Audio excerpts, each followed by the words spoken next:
So earlier during his presentation, Pavel mentioned a gathering of Kanban thought leaders that takes place in some beautiful place in Europe every year.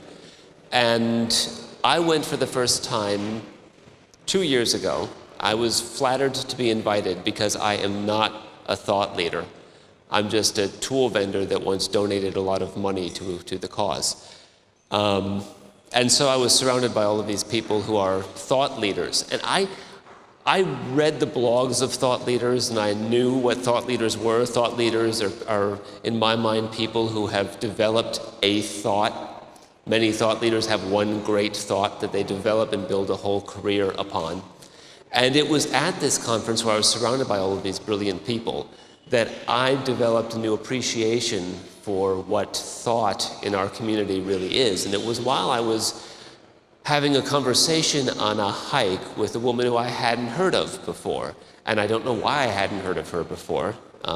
Obviously a huge oversight on my part, because I was so outrageously intimidated by her ability to weave together ideas that were from so many different angles, from so many different thought leaders, and meld them into something that was relevant, as though she not only read and understood, but fully had immersed herself in so many different ways of thinking about the problems that we face, that she saw them from a different perspective, from a higher perspective than I was capable of.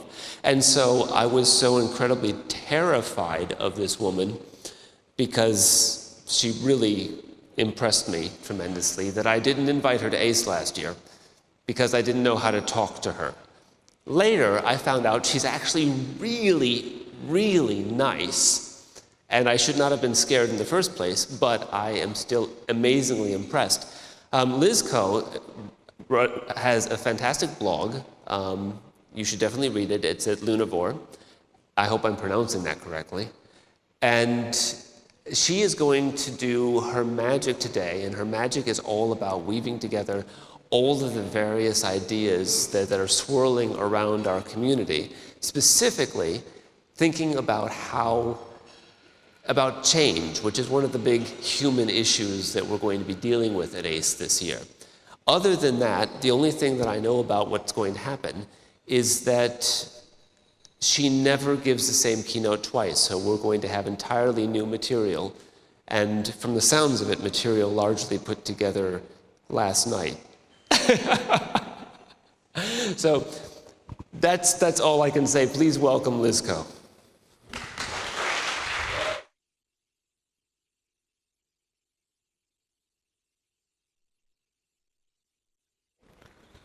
Can you hear me? Fantastic, I can hear me. That's a very generous introduction, thank you, Paul. There's a lovely story about a Chinese painter who's asked to paint this beautiful picture by the emperor of bamboos and chrysanthemums. And he turns around to the emperor, he says, yeah, it'll take me a year. And the emperor says, oh, okay. And he comes back in a year's time to see this painter in his little village. And he says to this Chinese painter, I've come for my painting. And the Chinese painter says, one moment. And he gets his ink, he mixes up his ink, sets up his easel, and paints in just a few minutes this beautiful, perfect painting. And the emperor looks at this and says, well, that's fantastic, but why did it take you a year? And so the painter goes to his cupboard and opens the cupboard, and out falls all the scrolls he's been using to practice on for the previous year. So this talk did indeed get put together on Saturday night, and I was still working on it 5 minutes ago, but it feels like it's been in my head for quite a long time. It's been in my head for some months. So I've had to do quite a lot of research for this. A lot of this stuff is actually reasonably new to me. So what I want to do today is introduce you to a few bodies of knowledge that I think are really important to know about, or at least bear in mind when you go about your work. And it really is about change. I'm going to use the analogy of test tubes, but this is really about why change is hard and when it gets easy. Okay, I know Geeta and Lillian are doing a talk called Why Change is Hard tomorrow, and you'll probably get some other different ideas, and they're both going to be right. Okay, so I have a little bit of a warning for you guys. This talk contains some positive opinions about Scaled Agile Framework. Can I see a show of hands who's never heard of Scaled Agile Framework? A few of you. Okay, for those of you who have never heard of Scaled Agile Framework, it comes with this really unique culture associated with it. And that is, if you go on Twitter and say anything positive about Scaled Agile Framework, somebody will come and stamp on you, right? So you have to do the thing where you say Scaled Agile, safe is bad. It's referred to as safe, okay? And once you've said that safe is bad, it's okay to then have a discussion about it. But you have to say safe is bad first or you'll get into trouble. I did. So what we're going to do, every time you hear me say safe, and it's spelt like that, we're not talking about things being safe, we're talking about Scaled Agile Framework. So when you see it with the capital SAF like that, we're going to boo, okay? So I want you to practice. When I say safe, fantastic, great. And then having done that ritual, we might be able to behave a bit more like adults and stop treating it like a pantomime villain. That'll be good. Okay, so what is a superheated test tube? So a superheated test tube is what happens when you get something that's very, very smooth glass, and you heat it up with a Bunsen burner, and the liquid inside gets hotter and hotter and hotter until it starts to boil. But an interesting thing happens. The liquid is so homogenized and the glass tube is so smooth, no bubbles form. And it gets hotter and hotter and hotter, and still no bubbles are forming until the first bubble forms. And then all the bubbles form at once and it goes bang out the top of the tube. And it can happen if you put a glass pipette into it or a stirrer or something like that. So it's a really dangerous thing. Okay? That's what a superheated test tube did. I tried to find you some photos of actual test tubes for this talk, but all the photos I found were full of vodka shots. So you'll have to excuse my bad artwork. All right. So who's familiar with Keynesian framework? Who's not familiar with the Keynesian framework? Never heard of it? Right, there's a few of you. Okay, I'm going to introduce it to you briefly. If anyone would like a more lengthy 10-minute introduction than what I cover in here, I will be very happy to give that to you at some time later in the conference, so come and grab me in a break. Keynesian is a way of thinking about different domains and different problems and how you approach situations within those domains. And they're not quadrants. There are actually more than 4 of them. I'm only going to cover 4 in this talk. There's simple problems that children can solve. Extremely predictable. You can go, oh, it's one of those problems. You categorize a problem. So your chain falls off your bicycle. You go, oh, look, my chain's fallen off my bicycle. And you put it back on again. And even children can solve them, right? There are complicated problems, and they're frequently made up of different parts. And when you put the parts together, you get a whole, and it's also predictable, and it can be understood, but only by people with the right expertise. So you can think of a watch, right? A watch is made of parts.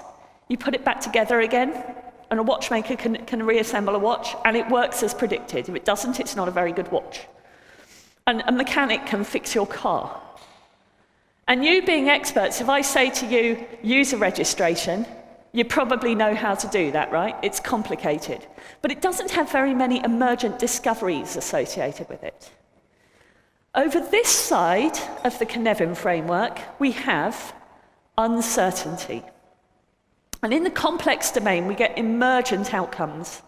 So my favorite little story about that is a company called Ludicor, who they were making an online game called Neverending, multiplayer online game, inviting lots of people to come and play it. And they wanted to boost the number of people playing it. They thought, well, we shall set up a site where people can share screenshots of our pretty game, and that will get more people playing it. So they put up this screenshot sharing site, and they found people weren't just sharing screenshots of the game. They were also sharing family photos and holiday snaps and interesting things they pictured and found. And that became Flickr. Started as a multiplayer game. And you could never have predicted that. I mean, you can see how it happened in retrospect, but you couldn't possibly predict it. And then we have this last situation of chaos, right? Chaos is accident and emergency, and your house burning down. Chaos is something that usually resolves itself very quickly, and it doesn't always resolve itself in your favor. In complexity, we have to try something out, we have to experiment. But in chaos, sometimes things aren't safe to fail. I had a discussion with Ron Jeffries on this on a blog post I wrote, and he said, well, is it wise to do something that's not safe to fail? Well, you know what? If your house is burning down, you leave. And if you fail to leave, it's going to burn down with you in it. And that's not safe to fail, but it doesn't stop you flipping trying, right? So it may not always resolve itself in your favor. My favorite example I use for software for this is night trading. Released something to production that was duplicating their trades. And by the time they had managed to work out which server it was coming from and shut it down, they lost $13 billion. It's a lot of money. And you can bet some people were quite panicked at that point. So that's chaos. Guess which one the exploding test tube falls into, right? Chaos. We don't like chaos. It's very high uncertainty. We don't like uncertainty anyway. It's our human nature to try and spot patterns and to predict what's going to happen. And we feel uncomfortable when we can't. We especially feel uncomfortable when we can see it might not resolve itself in our favor, right? So we really want to stop chaos happening a lot of the time. And what we do is we apply safety. We minimize the number of things that can go wrong. This is what safety is. I'm going to tell you a story about some people applying safety to something. I was on this project, really brilliant, highly innovative project, and these two junior devs went off for a couple of days to see if they could get fitness to work with what they were looking at. And they didn't really tell anyone. They didn't think there was anything wrong with it. It was kind of related to the story they were meant to be working on. And there were so many people in that room that the stand-ups had got to the point where you only spoke if you had something to share with the team, and they didn't think it was important, so they didn't tell anyone in the stand-up. And after a couple of days, they said, yeah, we can't get fitness working. And somebody went, is that what you've been doing for 2 days? And got very upset about this, and put a rule into place that we were no longer allowed to work on anything without talking to a BA first. And of course, the BAs were in meetings all day. So it's really hard to get hold of them. Now, I'd been on that project for close on 2 years at that point. I kind of knew what I was doing. But even I was being told, you know, I'd pick up a piece of work, I'm like, okay, I can't find a BA. I know, I'll just fix these bugs, right? I understand these bugs. I've talked to the testers about them already. One of them I caused, you know. So I'm just going to go fix these. And before I knew it, the architect was over my shoulder. Did you talk to a BA before you did that work? No. Look, I can't get hold of BA. Let me just do something useful and I'll get feedback from them, okay? No, it's not good enough. And overnight, not only did the work slow down, but every innovative thing that we'd ever seen happen on that project, every amazing idea that people had come up with that had made this project superb, died. Because they only noticed the one thing that had gone wrong with a couple of people doing what they felt was good, and not the 50 things that had gone right previously. And we're very, very good at spotting things that go wrong. So Nietzsche says, I'm not going to read all of this, but he says, any explanation is better than none. So whenever something goes wrong, we tend to go and try and do a bit of root cause analysis. And if we find an explanation, we stamp on that explanation and we think we've solved it, right? Usually there are several factors. There's an environmental cause to everything that happens within a system. So there's usually several things that go wrong every time there's an accident. So, in a homogenized test tube, the environment in which that liquid is boiling changes really, really hard. It's hard to get those bubbles forming. It's hard to make any changes, the same way it was hard for me to get any work done on that project. Right up until the point it explodes. Then it's changing. Okay? So you can think of the Keynesian framework in terms of these pyramids. And when you're looking at the complicated and the simple domains, the predictable ones, you can see there's a very rigid hierarchy in those domains. So in the simple domain, everything's connected in this hierarchical way. People tell you what to do. And in the complicated domain, you have to get consensus from everybody to get anything done.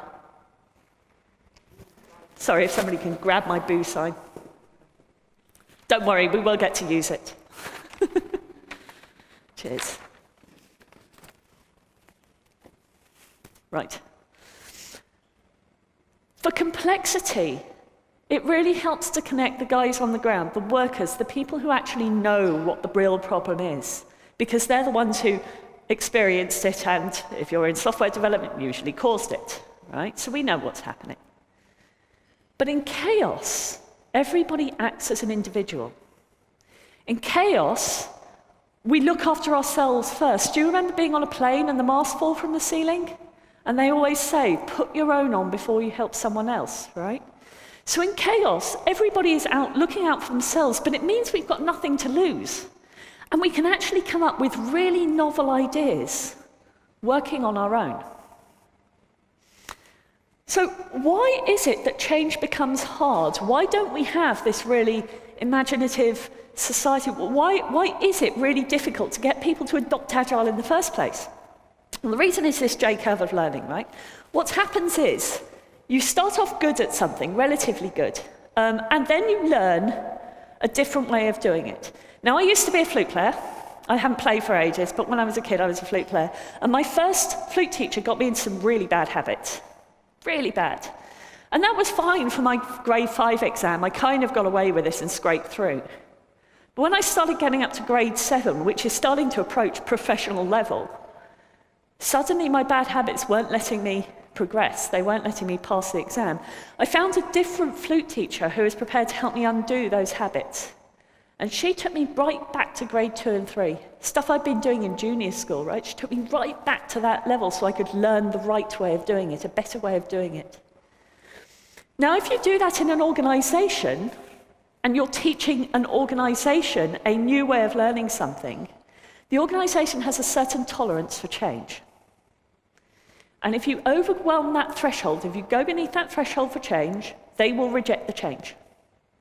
Yeah, you know what, this Agile thing, it's all very nice. Now can we actually get some work done and deliver some software? Because, you know, the guys don't know what they're doing. And you said there would be something shipped within 2 weeks, and you didn't ship anything.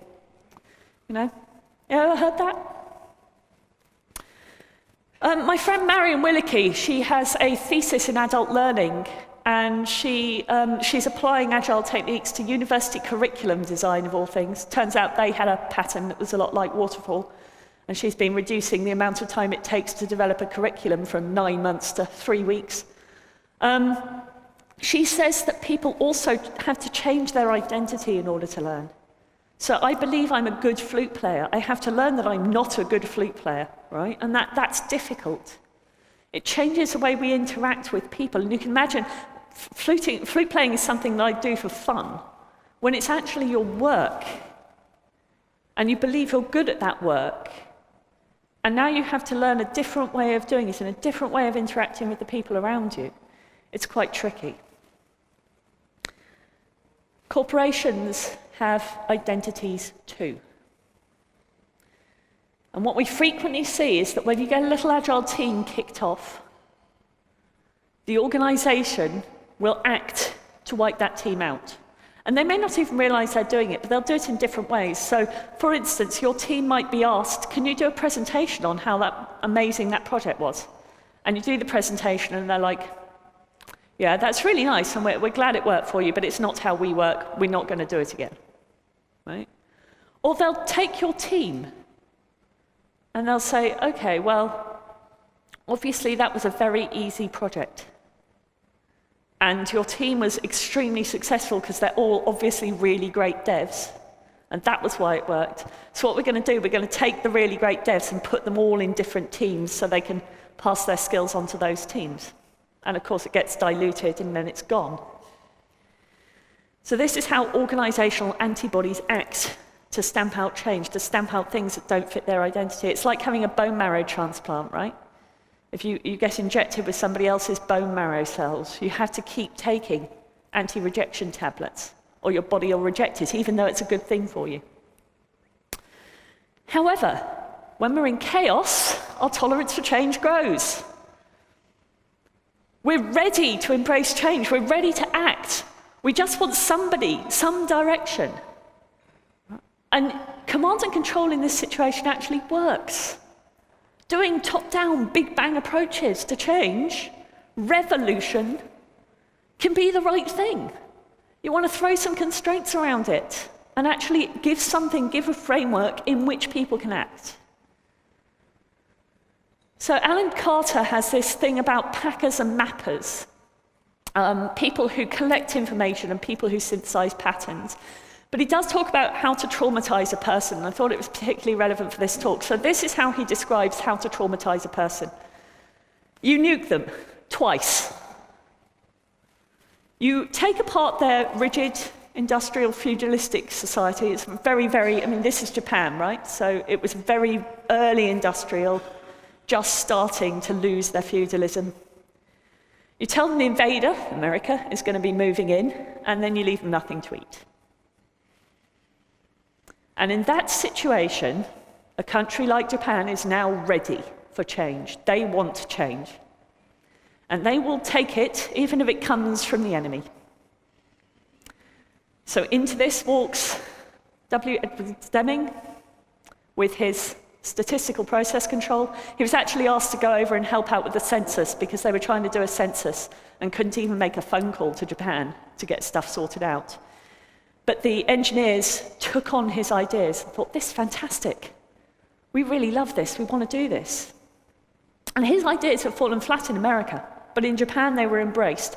And from that, we get our understanding of lean and the Toyota way, lean startup, lean product development. This has all come from small things like this in the right place.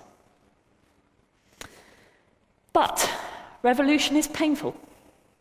If you've ever seen a program of work where, they fired the head of IT and got a new one in, and a quarter of the staff have been made redundant, that's not good.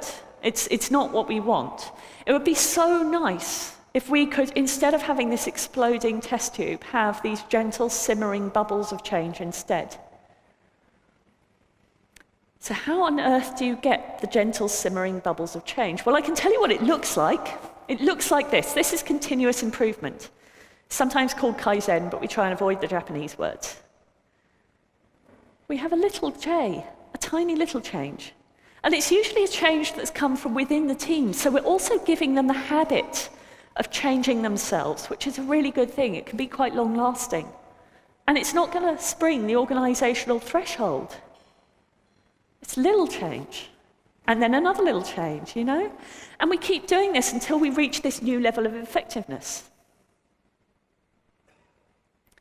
If this was possible, why isn't it happening more? Why isn't it happening in those countries, in those companies particularly, which are in chaos? Those rigid, bureaucratic organizations that simply can't deliver anymore and are desperate to do something, and they want change. They don't want little change, they want big change, and they need it now. Well, here's why it doesn't work. You make a little change. Well, that was good. Improvement, yay. But the next time you make a change, it's less effective, and then it's less effective. And you've probably experienced this as devs. It doesn't matter. How about hands up, devs in the room? No devs? Not one developer? Yeah, I know there's a few of you. Hands up if you're team leads, testers. One tester I can see.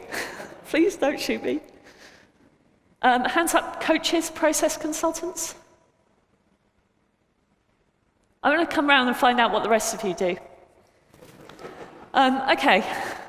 So it gets harder and harder, and then we suddenly find we've reached this plateau where we can't improve anymore.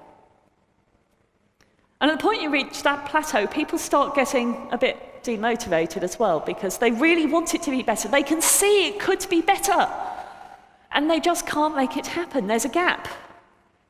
There's a gap, and it's really hard to cross that gap. And it's happened because we've got this local optimization going on. We've managed to improve our team, but there is something outside our team that's stopping us from changing, and we haven't got any influence over it. So I'm going to show you some examples of those gaps. This is probably the most famous, crossing the chasm. This lovely curve is what you get when it's a small change. You've got a product and you're evolving it and getting it out to the market. It's slightly better, it's slightly better, it's slightly better, it's slightly better. And that's fine, as long as it's not disruptive. But if you have a disruptive product that's going to change stuff, there's a chasm between these early adopters and the early majority. And it's really hard to get across that chasm. What he says is, you have to build momentum, and build momentum, and build momentum, and build momentum until it tips. Sound familiar? This is Bob Marshall's right shifting. He says, when we look at organizations which are effective, we like to think of it as bell curve, with, some guys who are mediumly effective, and some people who are really good, like Google, and some people who aren't great. And he divides it into these four types of organizations: ad hoc people who are just kind of getting things done, and we're not really looking at how we're getting things done, we're just kind of doing it. And analytic stuff, so tailorist thinking, scientific management. Synergistic, this is agile, right? This is us kind of innovating a bit. And then you get chaotic, and he describes chaotic as riding the knife edge, where you're just about to collapse into chaos, but you don't. So companies like Valve have a lovely, lovely employee manual. It's got things like instructions for moving your desk. Unplug your computer, move your desk. You're allowed to do whatever you want at Valve, and it ought to collapse into chaos, but because of the structure of the community they've got in place, it never does. And they produce magic as a result. But he also notes that there are these gaps, these transition zones between these organizations. And when you start improving, your improvements start high, but then they drop until you get through the zone. And then they drop until you get through the zone. And then they drop, and eventually you reach your maximum effectiveness. So your improvements are most effective after you've just made a transition to the next zone. Sorry, wrong button. Richard Durnall talks about these patterns of agile adoption. So he says, first of all, the people break. Right? People. I once went to an organization where there were these two coaches on their way out, and I was in the way in to replace them. And I said, how is it, guys? And they said, it's awful. It's just awful. I said, what's wrong? He said, they really don't like it. They don't like Agile at all. I had this one guy following me down the corridor going, Agile's fragile, Agile's fragile, Agile's fragile, behind my back. Like, wow. That's obviously somebody who's a little bit scared, right? I found out who that guy was. By the time we had finished, he actually came to the coaches course. So it took some time. The tools break. Most of the open source projects we've got have been created, things like Hudson, things like all the libraries in Java and .NET that I'm used to using.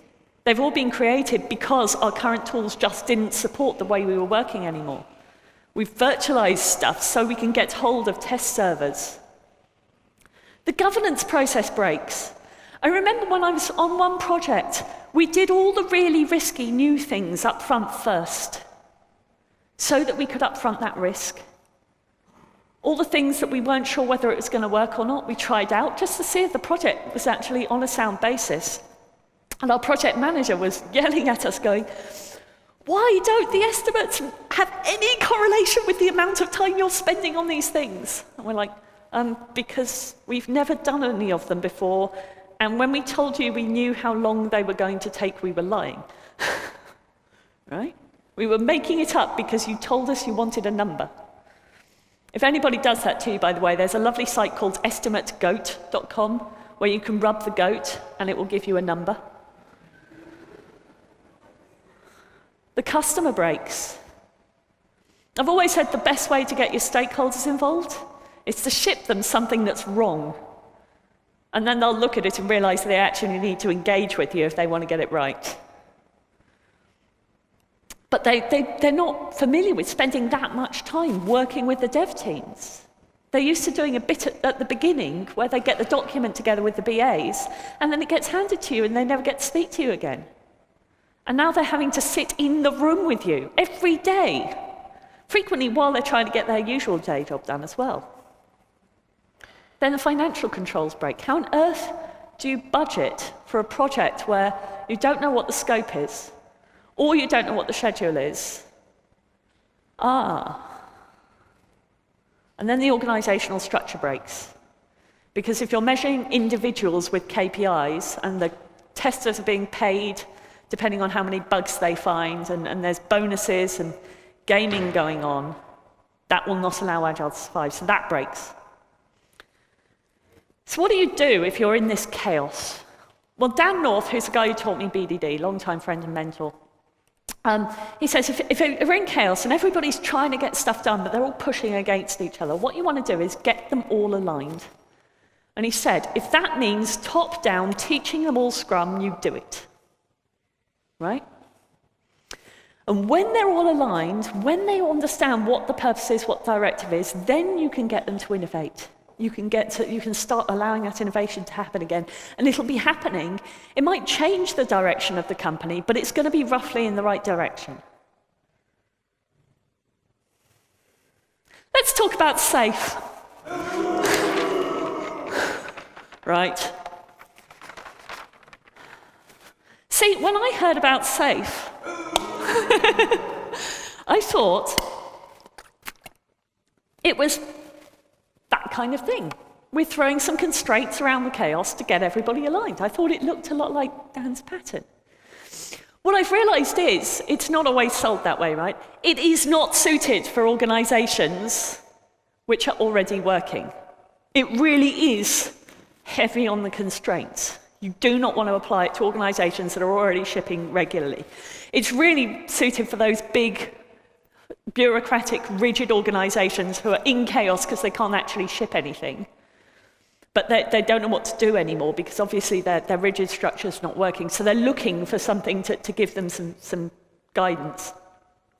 And it also says, they've got to have a constant sense of danger. So we're explicitly choosing it for organizations that are tipping from that rigid complicatedness and simplicity into chaos. So why might we want to do that? Well, this is a MIT Sloan review that they did. They were looking at different companies and how well aligned their software was and how effective the development teams were, so how much value-adding work was going on compared to non-value-adding work. And obviously where we want to be is up there, right? Highly effective teams doing really valuable work. This is IT-enabled growth. Yay! That is a number of people who are in that space. So 7% of people are in that space. It reduces your IT spending by 6%. That's got to be a good thing. And you get 35% compound annual growth rate on your 3-year sales. I don't know what that means, but it looks good, right? It's definitely good. Yes. The place we don't want to be is down here. Not very aligned, not very effective. 74% of respondents.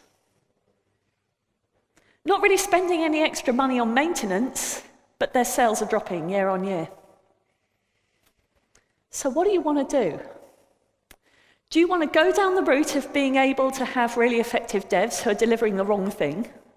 Or do you want to deliver the right thing and not worry too much about the engineering practices?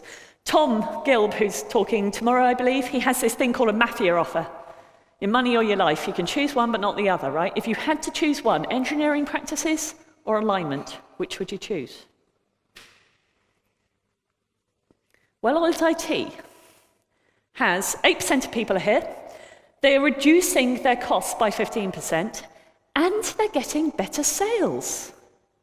Because they're producing, it's the same product they've always been doing, but the quality of it is growing. But when you actually look at the other corner, we get a bit of a surprise. 11% of people are hacking stuff out that should be really valuable to them. But it's not very good quality, it's not maintainable. If you've heard that code is a liability, this is a space in which they're talking about, right? You can't maintain it. And the devs are getting tired, and it's getting slower and slower to produce anything. Your costs have gone up, and your sales go down.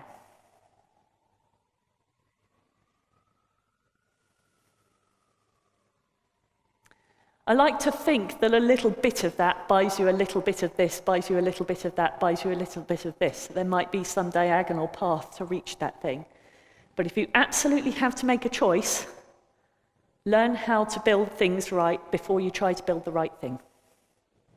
Get those engineering practices in place. Make the cost of change low.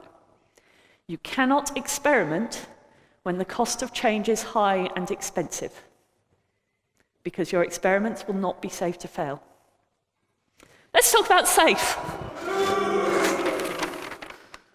That wasn't, I can hear these guys doing it. Come on, guys. Boo, there we go. Right. It's important that I inoculate you against what you're going to discover on Twitter, right? Because this happens. Safe stifles innovation. It is heavy on the constraints. It does ridiculous things with story points. And it basically says half a day for one person is one story point, and we're going to plan using that across multiple teams. And we're going to make everything sized in those story points, and that's how we're going to get people aligned. That's how we're going to get our dependencies resolved. So it's really heavy on the constraints. But you know what? It's got the risk of actually shipping something. This is for companies who cannot ship. This is not for well-oiled companies. This is not for companies that are working. This is for companies that cannot get anything out the door. It's better than waterfall. So where's this heat coming from? Where is this actual flame in our organizations that's causing this inability to actually get stuff done in the first place? It causes the bubbles, but it's also causing this superheated explosion. Well, you can imagine a team that are trying to get stuff done, right? They want to deliver, they want to deliver, they want to deliver. And they can't. They just can't get anything done. It's not because of internal stuff. They have influence over their own team, right? They can change locally. It's because of another team. They're either, devs can't get a server off the ops guys. The managers won't let them. It's friction between different groups of people that's causing this. So what are anti-bumping granules? Well, in chemistry, what we do is we put these jagged pieces of glass into the bottom of the test tube. And they act as nuclei for the bubbles to actually form off of. And then we get this gentle change. Okay, we get this bubbling, and we can see what's happening and choose what we're going to do about it before it explodes. So how would we get that? Given that the heat is coming from these two different groups of people, how would you actually get that bubbling to occur rather than it suddenly being a big explosion? Well, if the big heat is coming from friction between two big groups of people, and what we want is a little bubbling, it's about individuals who have relationships between those two groups. There are anti-bumping granules. Having just a little bit of connection between the dev and the ops team. One guy who's gone for a drink with the ops guys and knows what they're suffering from and can say, well, look, the reason we can't get a server is because of this, because we've deployed some really shoddy code to them and they're having to write scripts to reboot the server and, somebody who actually knows what the problem is. And then you get your bubbles. The innovation cycle talks about how we get to that point where we can start getting innovative stuff happening and start getting that change. And if you remember the first mobile phones, yeah? So the first mobile phones were very differentiating, and Keogh put them facing the user and learned quite a lot from that. And they learned that people actually want to take photos, and then Nokia spoiled it. And now it's commoditized. Everybody's got a camera on their phone, right? So it's become a thing we understand really well, and this is what happens. Differentiators become spoiled and then commoditized. And then off the back of that, we can build more innovative stuff, like Google Glass, like little games which actually overlay your environment and things like that, right? So you can start building off the back of it. But when you're in a situation where you cannot innovate, what you want to do is a shallow dive into chaos. You want to cause people to act as individuals or very small groups. You want to split them apart. You want to get a wide variety of ideas from as many people as possible. This is why we do silent work in our retrospectives. If you've ever done it with the post-it notes rather than just shouting things out, it's because then it harvests all of our ideas rather than causing us to come to false consensus. And when we've got a wide variety of ideas, from that, we generate much better experiments to try out. And then we've got our differentiators back again. So what does this look like when you actually do it with large groups of people? This guy wrote about structural holes, and I stole almost all of this from Jay Bloom's talk. He does a talk on social capital. If you're interested in this, I highly recommend going and look at it. It's really good. And he says, within these groups that are very tightly connected, you have homogenized opinions. They've all got the same ideas. And you can imagine in a large organization where everybody has to get consensus from everybody else to get anything done, you've got a large connected group. You actually need holes between the groups. You need very loose connections between the groups, not really tight ones, because the best ideas will come from these groups when these groups with different opinions meet. And you don't want them to meet for too long. So it's not just about making connections, it's also about the quality of those connections and the rarity of those connections. This is something I like to do. When somebody invites me in to help them change, do something, get the guys pair programming, whatever, I map the value streams. And incidentally, I do agree with a lot of Russ's comments. Map the value stream. So what I'll say is, okay, you know what the dev team are up to, right? Analyze, code, test, whatever. That's a local value stream. But where did the actual requirements come from? Did they just come from the users? The users can tell the devs what they want and the devs just do it? Oh, no. There's a PMO office, and they sort out the bugs into batches of stuff that needs to be done, and the architects work with them to do that. Okay, so this big project that's just been approved, was it the PMO office who decided that was going to go ahead? Oh, no. Well, before that, there's like a board, and they do a feasibility study on which projects are feasible. Okay, and where do the projects come from? Oh, well, that comes from this company board, And you actually find there's a massive value chain. I found one place where on an Agile project, there was 6 months of this going on before the devs even saw a sniff of the actual work. And this wasn't high document analysis, this was just a very large organization. And then you go out the other end. Okay, so when the devs are done and the team's done, can it just ship? Can it just put it to production? Oh, well, no, because there's an architecture review and a security review, and the ops need to get hold of it, and they'll decide when to deploy it, and it takes ages to get it to the users. And what I ask people to do is, can you put a dotted line around your sphere of influence? And they can usually do that pretty easily once we've done it. And we do this on whiteboards with actual little stick figures, to remind them that it's all about human beings. And I'll put the dot round it. And then I say, okay, where is your biggest constraint in this value chain? Where's the thing that's slowing you down most? And it is almost always outside their sphere of influence. Because if it was inside their sphere of influence, they would have fixed it instead of hiring me. And I say, okay, I can help you within your sphere of influence, because if I want to make a change and you think it's a good change, you'll help the devs get it done, right? And you'll support me in that. But all that will happen is you're going to bump up against that other constraint. You're going to bump up against the ops team because they've only got one release every 2 months. And it doesn't matter how good you get, you're going to hit that. Go and make friends with the guy in that team who's got the constraint. Go talk to him, take him out for a pint, let him know that you're making changes that are going to make you more effective, and that at some point it's going to start cascading onto him, and find out what you can do about that together. And if necessary, escalate it, right? Go make a relationship, make a connection with that team. Find out who's already got a connection. Maybe there's a dev who knows an ops person, right? This is DevOps. This is how DevOps starts.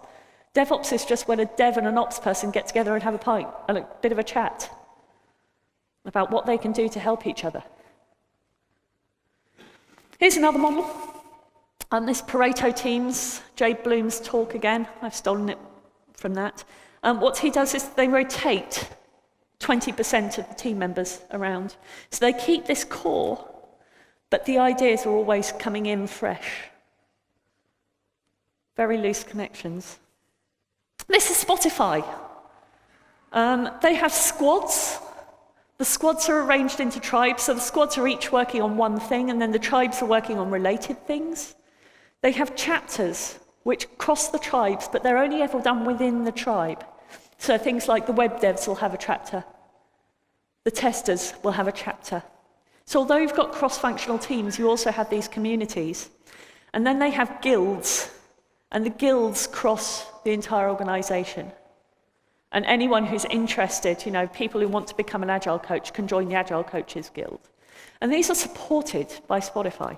These are really well supported. Convergence and divergence. This is a really interesting one. Simon Cromarty wrote a whole blog post on this.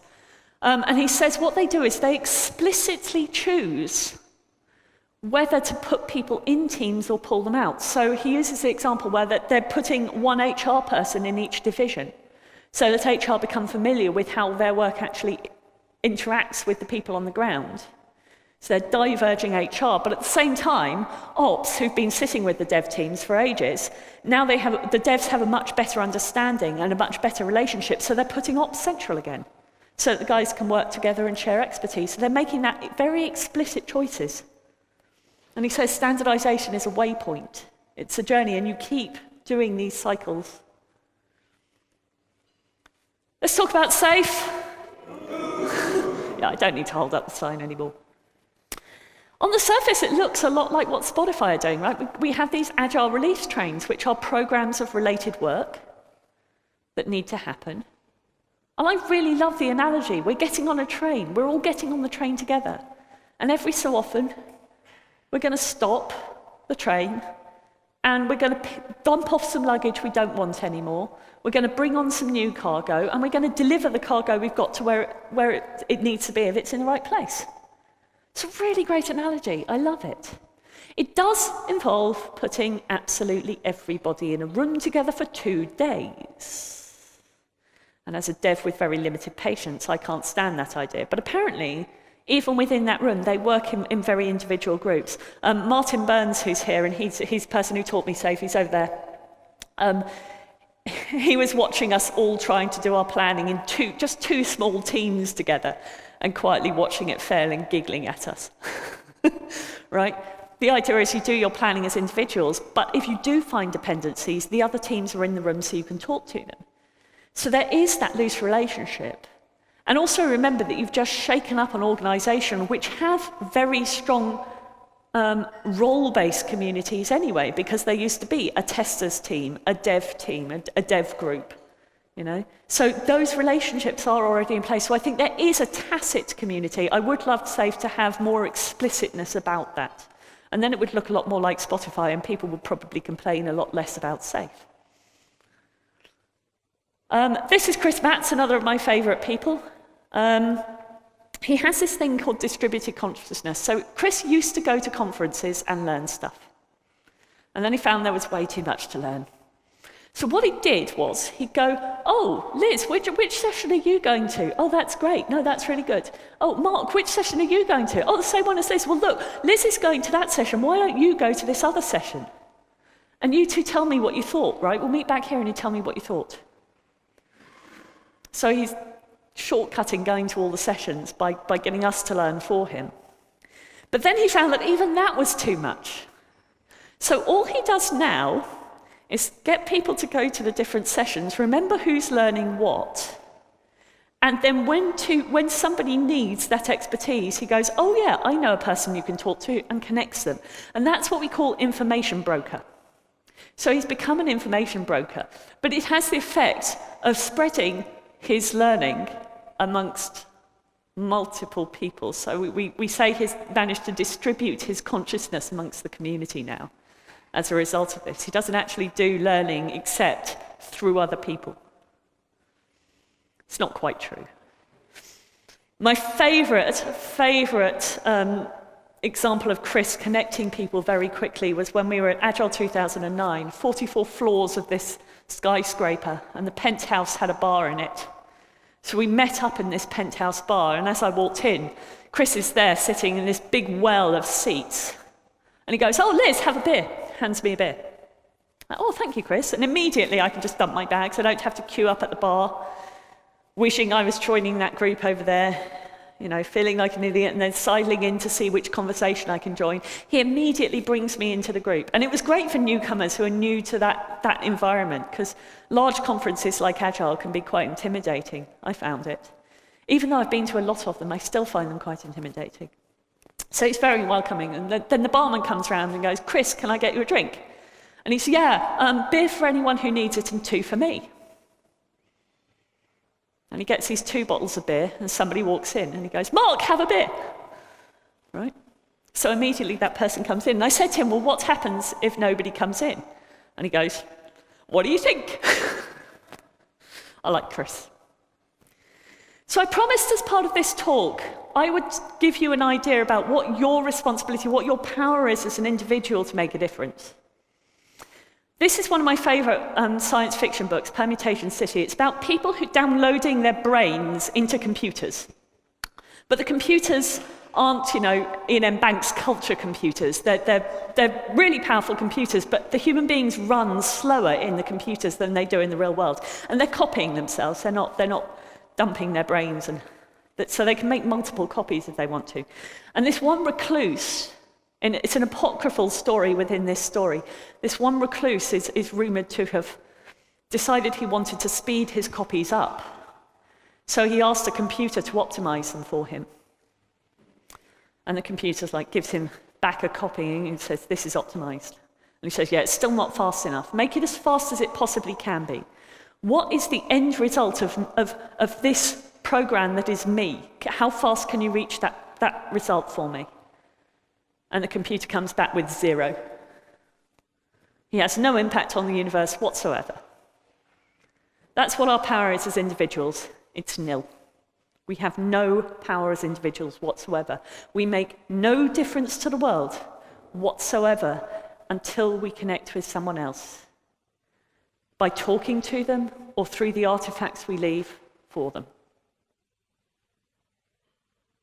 Think of how many times we focus on individuals still.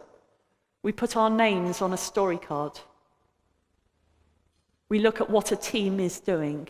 We talk about helping a team to change. I have a pilot team over here. What would happen if instead of measuring what people were up to and visualizing that, we visualized how the relationships were going, where relationships were, where there were gaps that we needed to bridge? What would that look like if we started visualizing that and started working on that?